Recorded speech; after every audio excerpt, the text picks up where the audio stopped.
Hello friends, मैं सुरुचि BPSC Gurukul 1 में आपका स्वागत करती हूँ। फ्रेंड्स, आज हम देखेंगे बिहार स्पेशल करंट अफेयर जो जनवरी से जून तक का है और ये बीपीएससी मेकर का है। ठीक है, और इसमें एक वीडियो में और अर्धवार्षिकी है फ्रेंड्स। ठीक है, बिहार स्पेशल करंट अफेयर जनवरी से जून तक, और जो इसमें मुख्य आकर्षण बिंदु होगा ये देख लीजिए।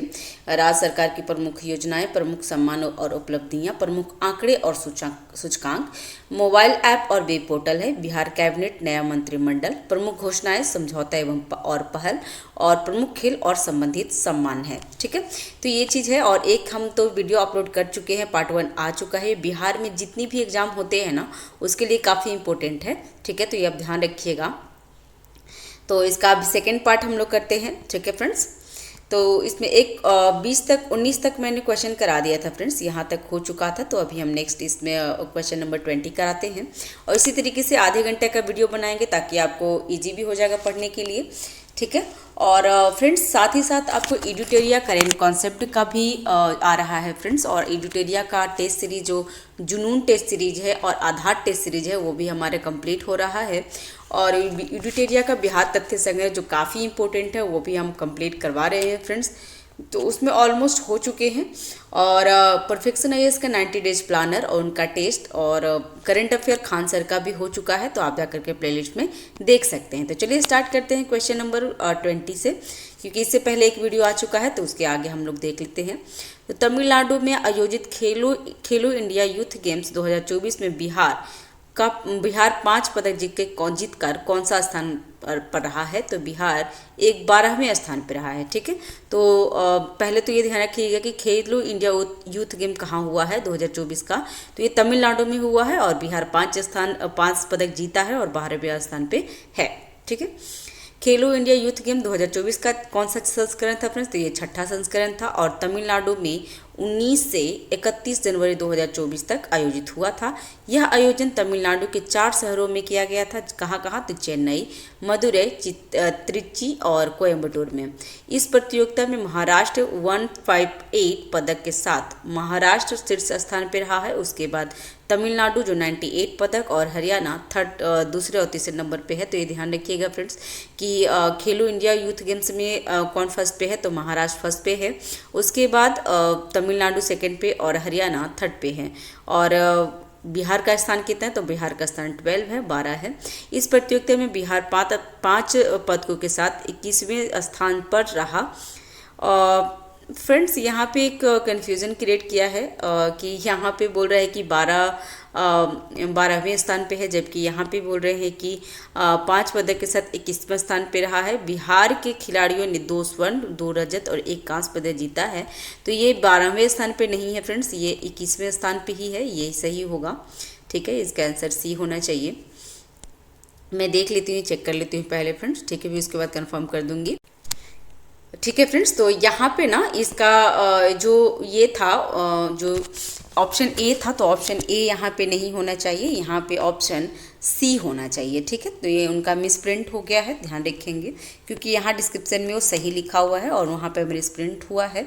नेक्स्ट है एक पदक विजेता बिहार के कौन है? तो शुभम कुमार जो भोजपुर के हैं और स्वर्ण पदक जीते हैं जो आर्चरी हैं, और दुर्गा सिंह गोपालगंज के हैं जो स्वर्ण पदक जीते हैं और 1500 मीटर दौड़ पे जीते हैं। तो फ्रेंड्स जो स्वर्ण पदक है ना, वो दोनों को याद रखिएगा कि कौन कौन है और कहाँ से संबंधित है। तो शुभम कुमार भोजपुर से हैं और दुर्गा सिंह गोपालगंज से। ठीक है, और नेक्स्ट है खेलो इंडिया यूनिवर्सिटी गेम्स 4था संस्करण। तो खेलो इंडिया यूनिवर्सिटी गेम्स का आयोजन कहाँ हुआ है? तो 19 से 29 फरवरी 2024 को किया गया है, और इसका उद्घाटन गुवाहाटी असम में हुआ है। तो ये भी ध्यान रखेंगे फ्रेंड्स, इंपॉर्टेंट है, क्योंकि यूथ गेम्स और खेलो इंडिया यूनिवर्सिटी गेम दोनों साथ साथ मतलब चलता है और पूछा भी जाता है। तो अगर यूथ गेम से बोलेगा तो तमिलनाडु, और यूनिवर्सिटी गेम से बोलेगा तो गुवाहाटी असम में हुआ है। शुभंकर इसका क्या था? तो अष्टलक्ष्मी इसका शुभंकर था। मेजबान 7 पूर्वोत्तर भारतीय राज्य, जिसमें असम, अरुणाचल प्रदेश, मेघालय, मिजोरम, सिक्किम, नागालैंड और त्रिपुरा था। नेक्स्ट है पदक तालिका में, तो चंडीगढ़ यूनिवर्सिटी जो फर्स्ट नंबर पे है। तो ये ध्यान रखिएगा कि यूनिवर्सिटी गेम में चंडीगढ़ यूनिवर्सिटी फर्स्ट पे है, और अगर यूथ गेम्स में बोला जाए तो महाराष्ट्र फर्स्ट पे है। ठीक है। और इसमें टोटल कितना है, तो टोटल 71 पदक जीते हैं। उसके बाद सेकंड नंबर पे है लवली प्रोफेशनल यूनिवर्सिटी पंजाब और गुरु नानक देव यूनिवर्सिटी अमृतसर, तीनों वहीं का है फ्रेंड्स, तो ध्यान रखिएगा। और ललित नारायण मिथिला यूनिवर्सिटी दरभंगा बिहार का है, जो कहाँ पे है, तो ये 4th स्थान 115वें स्थान पे है। ठीक है, माफ़ करिएगा, यहाँ पे 115वें स्थान पे कौन है, तो बिहार का ललित नारायण मिथिला यूनिवर्सिटी दरभंगा का है। ठीक है, तो ये ध्यान रखिएगा फ्रेंड्स। नेक्स्ट है खेलो इंडिया विंटर्स गेम 2024, चौथा संस्करण हुआ है। और यहाँ पे खेलो इंडिया विंटर्स गेम्स का चौथा संस्करण कहाँ हुआ, तो गुलमर्ग जम्मू कश्मीर में 21 से 25 फरवरी 2024 तक आयोजित किया गया है। तो ये डेट याद रखेंगे, डेट नहीं जगह याद रखेंगे। ठीक है, खेलो इंडिया विंटर गेम्स का चौथा संस्करण है। तो कितना संस्करण है, तो चौथा, और कहाँ हुआ है, तो जम्मू कश्मीर के गुलमर्ग में। और इसका शुभंकर था हिम तेंदुआ। ठीक है, इसका उद्घाटन जम्मू कश्मीर के उपराज्यपाल मनोज सिन्हा के द्वारा किया गया है। और पहला संस्करण कब हुआ था, तो 2020 में लेह और गुलमर्गा में हुआ था। दूसरा संस्करण फरवरी में 2021 में गुलमर्ग में, और तीसरे में भी गुलमर्ग में ही हुआ है, और चौथा भी गुलमर्ग में ही हुआ है जम्मू कश्मीर का, तो ध्यान रखेंगे। अर्थात अब तक आयोजित चारों खेलो विंटर गेम्स का आयोजन गुलमर्ग जम्मू कश्मीर में ही हुआ है, तो बिल्कुल सही है। नेक्स्ट है हाल ही में 5 फरवरी 2024 को बिहार सरकार की लघु उद्यमी योजना का शुभारंभ किनके द्वारा किया गया है, शुभारंभ किसके द्वारा किया गया है फ्रेंड्स, तो इसका आंसर है ए नीतीश कुमार द्वारा, जो हमारे मुख्यमंत्री हैं बिहार के। तो बिहार में जातीय जनगणना के आंकड़े सार्वजनिक होने के बाद मुख्यमंत्री नीतीश कुमार विधानसभा में ऐलान किया था कि बिहार में जो 94 लाख गरीब परिवार हैं, चाहे वे किसी जाति से आते हों, उनको लघु उद्योग स्थापित करने के लिए सरकार 2 लाख रुपए देगी। तो ये ध्यान रखिएगा अमाउंट फ्रेंड्स। नेक्स्ट है, इसी को लेकर 5 फरवरी 2024 को मुख्यमंत्री नीतीश कुमार ने पटना में एक अन्य मार्ग स्थित संकल्प भवन में बिहार लघु उद्यमी योजना का शुभारंभ किया तथा बिहार लघु उद्यमी योजना के पोर्टल का भी लोकार्पण किए हैं। तो ध्यान रखिएगा। साथ ही बिहार लघु उद्यमी योजना पर आधारित एक पुस्तिका का भी विमोचन किए हैं।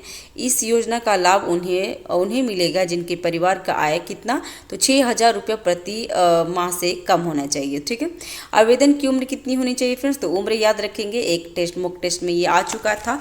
तो उम्र है 18 वर्ष से 50 वर्ष, ना कि 60 वर्ष। कभी कभी ऐसे हम लोग समझते हैं 60 वर्ष, तो 18 वर्ष से 50 वर्ष के ही उम्र लोग को दिया जाएगा। और इस योजना के तहत लाभुकों को 3 किस्तों में राशि दी जाएगी। नेक्स्ट है, पर्यटक विभाग द्वारा जारी हालिया आंकड़ों के आधार पर बता रहे कि पिछले साल 2023 में कितने विदेशी पर्यटक ने बिहार का दौरा किए हैं, तो इसका आंसर है 5,46,576। ठीक है, तो इसका आंसर डी है। तो यहाँ पे पर्यटन विभाग द्वारा जारी हालिया आंकड़ों के आधार पर बिहार में पर्यटकों की संख्या का रिकॉर्ड बढ़ोतरी हुई है। ठीक है, तो ये देख लीजिएगा यहाँ पे बढ़ोतरी। ठीक है, और यहाँ पे उतना खास तो नहीं है ये चीज़, लेकिन आप एक बार देख लीजिएगा, मैं ये डाल दूँगी। ठीक है ना, ये प्लेलिस्ट में मेरा टेलीग्राम चैनल है ना, वहाँ पे मैं PDF डाल दूँगी। राजगीर के बाद पसंदीदा स्थलों में क्रमशः पटना, बोधगया और वैशाली। तो सबसे ज़्यादा कौन पसंद कर रहा है, बाहरी के लोग आ रहे हैं तो राजगीर में आ रहे हैं स्टूडेंट, तो ध्यान रखेंगे। नेक्स्ट है, मुंबई में आयोजित 30वीं राष्ट्रीय भारोत्तोलन चैंपियनशिप में बिहार की बेटी मारिया अभिनवी भारती ने कौन सा पदक हासिल किया है, तो इसका नाम इसके है रजत पदक। तो ये देख लेते हैं इसका डिस्क्रिप्शन में। तो मुंबई में आयोजित 30वीं राष्ट्रीय भारोत्तोलन चैंपियनशिप में बिहार की बेटी मारिया अभिनवी भारती, कौन नाम है, तो मारिया अभिनवी भारती रजत पदक जीतकर बिहार को गौरवान्वित किए हैं।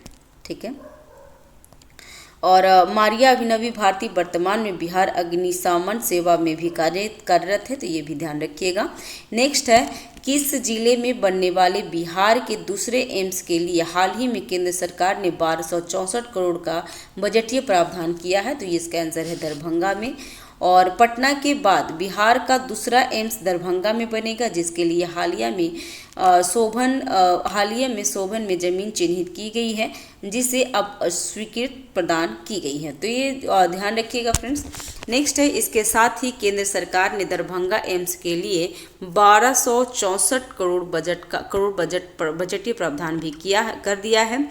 और दरभंगा एम्स का निर्माण प्रधानमंत्री स्वास्थ्य सुरक्षा योजना के तहत स्वीकृति किया गया है। बिहार का पहला एम्स कहाँ है, तो ये पटना में है, तो जो होगा पता आपको। और नेक्स्ट है, 2004 में अटल बिहारी वाजपेयी के कार्यकाल में तत्कालीन उपराष्ट्रपति भैरों सिंह शेखावत ने 3 जनवरी 2004 को इसकी नींव रखी थी और इसका उद्घाटन 2012 में हुआ था। ठीक है। नेक्स्ट है, बिहार सरकार ने हाल ही में बिहार इंटर्नशिप नीति को मंजूरी दिया है।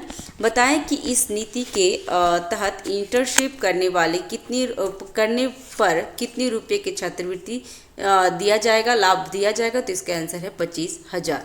ठीक है। नेक्स्ट है, इसी का डिस्क्रिप्शन पढ़ लेते हैं। तो मुख्यमंत्री नीतीश कुमार की अध्यक्षता में 6 फरवरी 2024 को कैबिनेट की बैठक में बिहार इंटर्नशिप स्कीम को मंजूरी दे दी गई है। बिहार सरकार द्वारा इस योजना के माध्यम से इंजीनियरिंग के छात्र छात्राओं को इंटर्नशिप करने पर 10,000 रुपये की स्टाइपेंड माफ कीजिएगा लाभ दिया जाएगा। और यह राज्य के सभी सरकारी इंजीनियरिंग कॉलेज के विद्यार्थियों को बीटेक के 7वें सेमेस्टर में दिया जाएगा। केवल बिहार राज्य के मूल निवासी ही इस योजना का लाभ ले सकते हैं।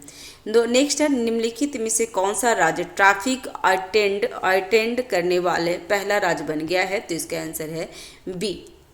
बिहार के 5 प्रमुख शहरों पटना, गया, मुजफ्फरपुर, भागलपुर और बिहार शरीफ में यातायात व्यवस्था को सुव्यवस्थित करने के लिए वैज्ञानिक तरीके से सर्वे किया जा रहा है। इसके लिए पुलिस मुख्यालय में डीजीपी यातायात सुधांशु कुमार और फरीदाबाद स्थित institute of road traffic education के निदेशक कौन है, तो डॉक्टर रोहित बालूजा के बीच एक MOU साइन हुआ है।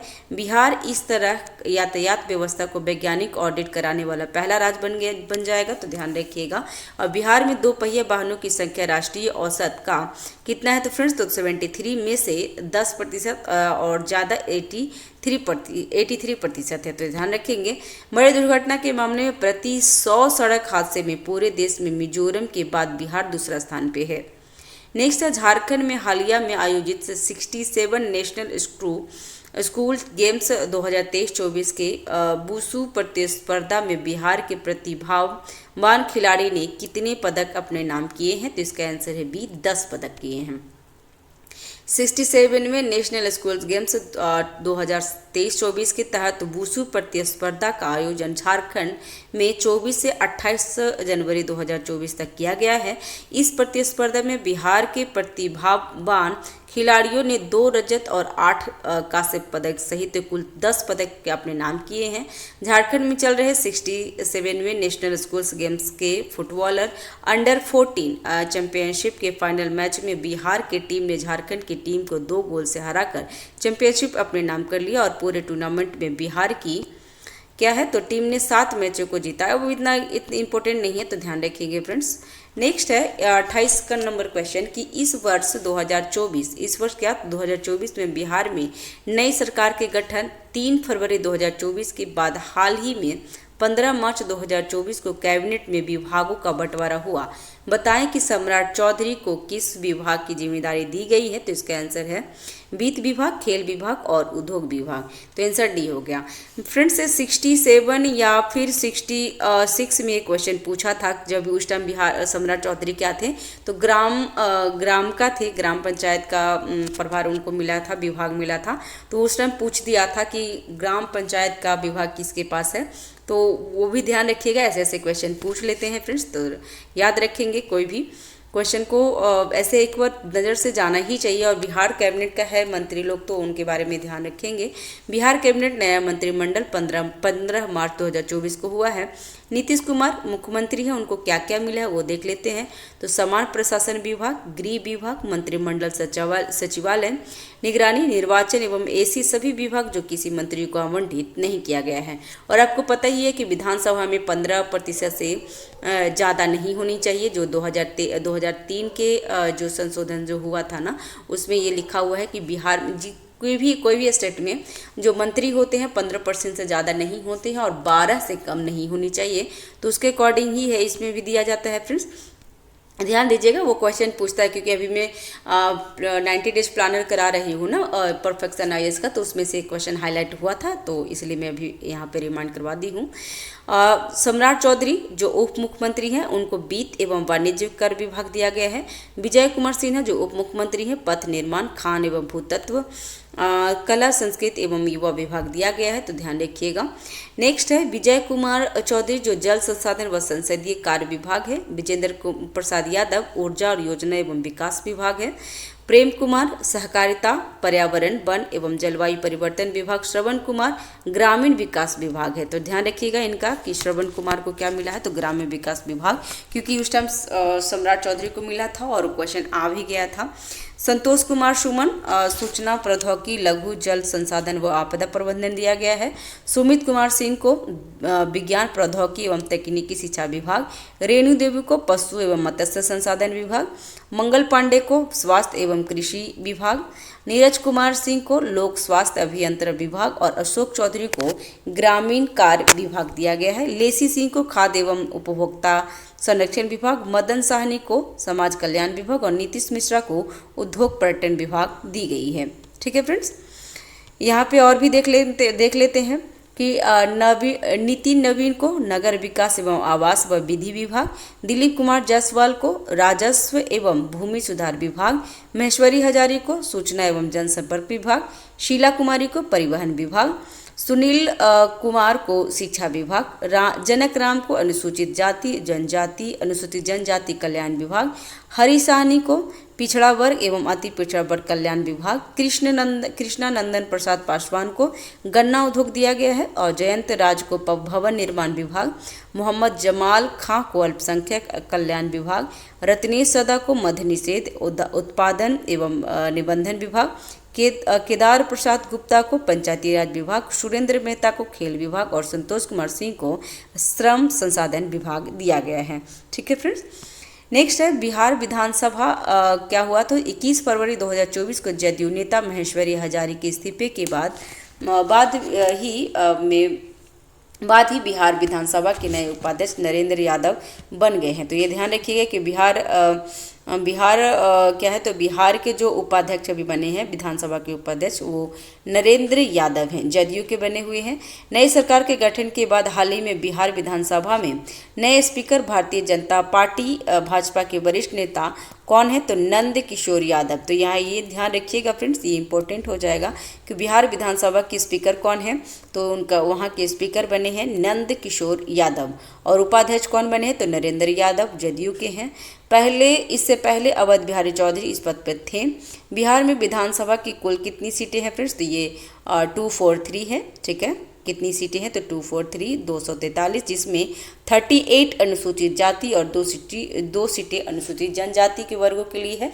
और ये ना आपका 69 में भी पूछा है बीपीएससी में, तो हम ध्यान रखेंगे। और सीडीपीओ में भी पूछा था, सीडीपीओ हुआ था ना 2022 में आई थिंक हुआ था, तो उसमें भी ये क्वेश्चन पूछ लिया था। नेक्स्ट है बिहार पर्यटन को कहाँ आयोजित outbound tourism Motors mart OTM में बेस्ट डिजाइन और डेकोरेशन अवार्ड से सम्मानित किया गया है, तो इसका आंसर है मुंबई। ठीक है, 10 फरवरी 2024 को मुंबई में आयोजित आउटबाउंड टूरिज्म मार्ट OTM में बिहार पर्यटन को बेस्ट डिजाइन और डेकोरेशन अवार्ड से सम्मानित किया गया है। तो ये ध्यान रखेंगे, बेस्ट डिजाइन और डेकोरेशन अवार्ड से सम्मानित किया गया है। बिहार पर्यटन विभाग को यह पुरस्कार पर्यटन स्थलों को बेहतर बनाने और इसके प्रति लोगों जागरूक करने के लिए दिया गया है। हाल ही में घोषणा के अनुसार संस्कृति और प्राकृतिक विरासत से समृद्ध बिहार में पर्यटन को बढ़ावा देने के उद्देश्य से बिहार में क्या है, तो 4 पर्यटक स्थलों को केंद्र सरकार की स्वदेश दर्शन 2.0 योजना के तहत विकसित की जाएगा। तो ये ध्यान रखिएगा। केंद्र सरकार का कौन सा योजना है फ्रेंड्स, तो इसमें स्वदेश दर्शन 2.0 चल रहा है। और बिहार पर्यटन विभाग की हालिया एक रिपोर्ट के अनुसार बिहार में पर्यटकों का सबसे पसंदीदा स्थल कौन सा है, तो ये राजगीर है, जो अभी हमने प्रीवियस क्वेश्चन में देख भी लिए हैं, तो देख लीजिएगा। राजगीर के बाद जो सबसे ज़्यादा पसंदीदा है तो पटना, बोधगया और वैशाली है। तो ये ध्यान रखेंगे, ये हम लोग देख भी चुके थे। नेक्स्ट है, हाल ही में आई एक रिपोर्ट के अनुसार देश भर में 19.25 करोड़ गाय बताया कि देश की कुल गाय की संख्या कितनी प्रतिशत गाय बिहार में है, तो इसका आंसर है 7.95%। ठीक है, तो उतना ज़रूरी नहीं है, उसको छोड़ देते हैं। और इसकी नस्ल के बारे में अगर पूछना है तो नस्ल देख लेते हैं। पूर्णिया नस्ल की गाय है, तो पूर्णिया, अररिया, कटिहार, मधेपुरा, ये सब ये जा रही, कुछ ज़्यादा इंपॉर्टेंट नहीं है फ्रेंड्स, तो ध्यान देंगे, उसको छोड़ देंगे, स्किप कर देंगे, क्योंकि जो इंपॉर्टेंट नहीं है तो उसको क्यों बार बार पढ़ना है ना। तो दूध उत्पादन, ये चीज़ देख लेते हैं। तो दूध उत्पादन औसतन कितना, तो भारत में 5.29% और बिहार में 7.3% है। प्रति व्यक्ति दूध की उपलब्धता भारत में कितनी है फ्रेंड्स, तो भारत में 444 ग्राम होता है और बिहार में 400 ग्राम है। तो ध्यान रखेंगे, ये चीज़ जो है ना, ये वाली इंपॉर्टेंट है, तो थोड़ा सा ये ध्यान में रखेंगे। नेक्स्ट है, हाल ही में 11 फरवरी 2024 को गांधी घाट पटना में मृत डॉल्फिन देखा गया है। बताएं कि बिहार सरकार नीतीश कुमार की मार्ग पर किस वर्ष डॉल्फिन को राष्ट्रीय जल जीवन घोषित किया गया है, तो राष्ट्रीय जल जीवन 2010 में किया गया है फ्रेंड्स, तो ध्यान रखेंगे। गंगा नदी में पाया जाने वाला डॉल्फिन के संरक्षण के लिए बिहार ने महत्वपूर्ण भूमिका निभाई है। बिहार सरकार की मांग पर केंद्र की मनमोहन सिंह सरकार, जो 14वें प्रधानमंत्री थे, ने 2010 में गंगा डॉल्फिन को राष्ट्रीय जलीय जीव घोषित किया था। तो ये ध्यान रखेंगे फ्रेंड्स, गंगा डॉल्फिन को राष्ट्रीय जलीय जीव घोषित किया गया है। और अभी यूपी ने भी अपने स्टेट का जलीय जीव घोषित किए हैं, तो ये भी ध्यान रखेंगे। नेक्स्ट है, बिहार में यह डॉल्फिन मुख्य रूप से गंगा, गंडक, कोसी और महानंदा नदी में पाई जाती है। राज्य में इस डॉल्फिन का सॉस भी कहा जाता है, तो ध्यान रखिएगा, ये एक बार क्वेश्चन आ चुका है।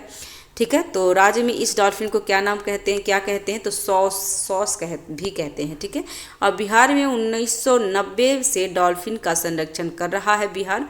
और लुप्तप्राय गंगा नदी डॉल्फिन को बचाने के उद्देश्य से भारत व एशिया का पहला डॉल्फिन रिसर्च सेंटर पटना में स्थापित किया गया है। तो ये इम्पोर्टेंट है, आप ध्यान रखेंगे। ये बहुत पहले से ही है, बहुत एग्जाम में पूछ भी चुका है, क्योंकि ये बहुत पहले से 2021-22 से ही इसका चर्चा था, तो अब ओपन हो चुका है। तो अब ध्यान रखेंगे कि जो ये है ना, एशिया का सबसे पहला और डॉल्फिन रिसर्च सेंटर कहाँ है, तो पटना में है, तो ये ध्यान रखेंगे फ्रेंड्स। नेक्स्ट है 11 फरवरी 2024 को मैथिली और हिंदी की सुप्रसिद्ध साहित्यकार उषा किरण खां का निधन हो गया। बताएं कि उन्हें किस वर्ष पद्मश्री से सम्मानित किया गया है, तो उनका आंसर हो जाएगा 2015 में। मैथिली और हिंदी की सुप्रसिद्ध साहित्यकार उषा किरण खां का हाल ही में 11 फरवरी 2024 को पटना में निधन हो गया। वो कितने, तो 78 वर्ष के थे। डॉक्टर उषा किरण खान मूल रूप से दरभंगा के लहरिया सराय के रहने वाली है, तो ये ध्यान रखेंगे फ्रेंड्स, क्योंकि इसलिए मैं बोल रही हूँ ना कि 2 करंट अफेयर में करवा रही हूँ, इनफैक्ट एडुटेरिया का भी और खान सर का भी, तो और उसमें दोनों में भी मिला है और ये तीनों में भी मिल चुका है फ्रेंड्स, 3 बुक्स में भी, तो ये इम्पोर्टेंट है, तो ध्यान रखेंगे। और उनकी रचना कौन सी है, तो उपन्यास कौन है, तो पानी पर लकीर, फागुन के बाद, सीमांत कथा, विवश विक्रमादित्य, जन्म अवधि और घर से घर तक। और नाटक क्या क्या है, तो कहाँ गए मेरे उगना, हीरा डोम जो हिंदी में है, फागुन, एक सिर डाढ़, एक सरी ठाढ़ है, और मुस्खौल बदला मैथिली में है। और सम्मान क्या क्या मिला है उनको, तो ये दोनों सम्मान याद रखेंगे। 2015 में उनको पद्मश्री, 2010 में साहित्य अकादमी पुरस्कार और 2019 में भारती मिला है, तो ध्यान रखेंगे, इसलिए ये इम्पोर्टेंट है। नेक्स्ट है इस बार क्या, तो 110 को पद्मश्री, 5 को पद्म विभूषण और 17 को पद्म भूषण पुरस्कार मिला है। और कुल कितना है, तो कुल 132 हस्तियों को सम्मानित किया गया है, तो ये ध्यान रखेंगे फ्रेंड्स, इम्पोर्टेंट है। कि ऐसे भी पूछ देता है कि कुल कितने को दिया गया है, तो पद्म पुरस्कार दिया गया है, तो इस बार कुल 132 लोग को दिया गया, जिसमें 110 पद्मश्री हैं, 110 पद्मश्री, 5 को पद्म विभूषण और 17 को पद्म भूषण पुरस्कार दिया गया और टोटल 132 है। तो बिहार, इस वर्ष बिहार को मिलने नागरिक सम्मान कौन कौन से, किसके किसको मिला है, तो ये एक बार और मैं रिपीट तो कर ही दी हूँ इससे प्रीवियस वाला वीडियो में फ्रेंड्स, ये बता चुकी हूँ मैं, लेकिन एक बार और इसमें पढ़ लेते हैं क्योंकि ये चीज़ 1 मार्क्स तो आपको दिलाएगा एग्जाम में, तो इसको पढ़ लेते हैं वापस, ठीक है। तो भारत रत्न किसे मिला है, तो कर्पूरी ठाकुर को, उसको जननायक कहा जाता है, तो ध्यान रखेंगे। पद्म विभूषण बिंदेश्वरी पाठक को सामाजिक कार्य के लिए, पद्म भूषण चंदेश्वर प्रसाद ठाकुर को मेडिसिन के लिए, पद्मश्री अशोक कुमार विश्वास टिकुली कला, सुरेंद्र सिंह साहित्य एवं शिक्षा पत्रकारिता, राम कुमार मल्लिक को मिला है ध्रुपद गायन कला के लिए, शांति देवी पासवान, शिवम पासवान को मधुबनी या मिथिला दिया गया है, और पेंटिंग में योगदान शैली के लिए किसे दिया गया है, तो योगदान पेंटिंग में गोदना शैली के लिए दिया गया है। और ध्यान रखिएगा फ्रेंड्स कि पद्म जब सबसे ज़्यादा तो इम्पोर्टेंट ये भारत रत्न वाले हैं, जो कर्पूरी ठाकुर बिहार में 2 बार मुख्यमंत्री रहे हैं, ठीक है। और पद्म विभूषण भी मिला, पद्म भूषण भी मिला, पद्मश्री भी मिला, तो इसमें से आपको ना एक मार्क्स जरूर बिहार में मिल जाएगा, ध्यान रखिएगा। 2019 में समाज सेवा के क्षेत्र में नानाजी देशमुख को मरणोपरांत, कला क्षेत्र में और डॉक्टर भूपेंद्र हजारिका को मरणोपरांत लोक कार्य के लिए भारत के पूर्व राष्ट्रपति प्रणब मुखर्जी को भारत रत्न से सम्मानित किया गया था, तो ध्यान रखेंगे फ्रेंड्स। नेक्स्ट है नंद किशोर यादव हाल ही में बिहार विधानसभा के नए स्पीकर बने हैं, बताएं कि वे निम्न में से किस दल से संबंधित है, तो इसका आंसर है भाजपा के हैं वो, ठीक है। नेक्स्ट है ये जो हमने अभी जस्ट देखते हैं कि बिहार विधानसभा में कुल कितनी सीटें हैं, तो 243 है, जिसमें 38 अनुसूचित जाति, 2 सीटें अनुसूचित जनजाति वर्गों के लिए हैं। 2023 में बिहार विधान भवन में शताब्दी स्मृति स्तंभ के लोकार्पण के लिए प्रधानमंत्री नरेंद्र मोदी पटना आए थे। यहाँ उन्होंने 40 फीट ऊंचे शताब्दी स्मृति स्तंभ का लोकार्पण किए थे। हाल ही में 8 मार्च 2022 को मनाई गई अंतर्राष्ट्रीय महिला दिवस पर बिहार विधानसभा में विधायक ज्योति देवी को विधानसभा के स्पीकर की जिम्मेदारी दी गई थी, तो ठीक है, वो बहुत पहले की 2012 की बात 22 की बात है, तो ध्यान रखेंगे। नेक्स्ट है प्रश्न जो यहाँ से परीक्षा में आएंगे, तो इसमें क्या क्या दिए हैं फ्रेंड्स, तो विधानसभा का कार्यकाल सामान्यतः कितने साल का होता है, तो ये 5 वर्ष का होता है, सामान्यतः 5 वर्ष का होता है फ्रेंड्स, लेकिन विधानसभा का जो कार्यकाल है ना वो निश्चित नहीं है, वो उसको पहले टाइम से पहले भी भंग राज्यपाल द्वारा किया जाता है। तो विधानसभा का नेता कौन होते हैं, तो राज्य का मुख्यमंत्री। और राज्य विधानमंडल में कितने सदन होते हैं, तो बिहार में 2 हैं, जिसमें विधान परिषद और विधानसभा दोनों हैं। और किस राज्य की विधानसभा में अधिकतम कितने सदस्य हो सकते हैं, तो अधिकतम तो 500 हो सकते हैं और न्यूनतम 60 हो सकते हैं, लेकिन इसमें अपवाद भी है, तो ध्यान भी रखेंगे। और सबसे ज़्यादा भी कहाँ विधानसभा सीट है फ्रेंड्स, तो ये यूपी में है। नेक्स्ट है बिहार के किस जिले के कालू घाट पर बने अंतर्राष्ट्रीय बंदरगाह का उद्घाटन 15 फरवरी 2024 को केंद्रीय पतन पोत परिवहन और जलमार्ग मंत्री सर्बानंद सोनोवाल द्वारा किया गया है, तो इसका आंसर है बी सारण में, तो ठीक है। तो बिहार के सारण जिले में कल्लू घाट सोनपुर पर अंतर्राष्ट्रीय बंदरगाह का उद्घाटन 15 फरवरी 2024 को केंद्रीय पतन पोत परिवहन और जलमार्ग मंत्री सर्बानंद सोनोवाल के द्वारा किया गया है। इस बंदरगाह के बनने से बिहार में रोजगार बढ़ेगा, साथ ही राष्ट्रीय और अंतर्राष्ट्रीय व्यापार सुगम व सस्ता होगा। यह बंदरगाह 13.17 एकड़ में फैला हुआ है और फरवरी 2022 में सर्बानंद सोनोवाल ने गायघाट पटना में स्थित भारतीय अंतर्राष्ट्रीय जलमार्ग प्राधिकरण के कार्यक्रम में इस अंतर्राष्ट्रीय बंदरगाह का शिलान्यास किए थे।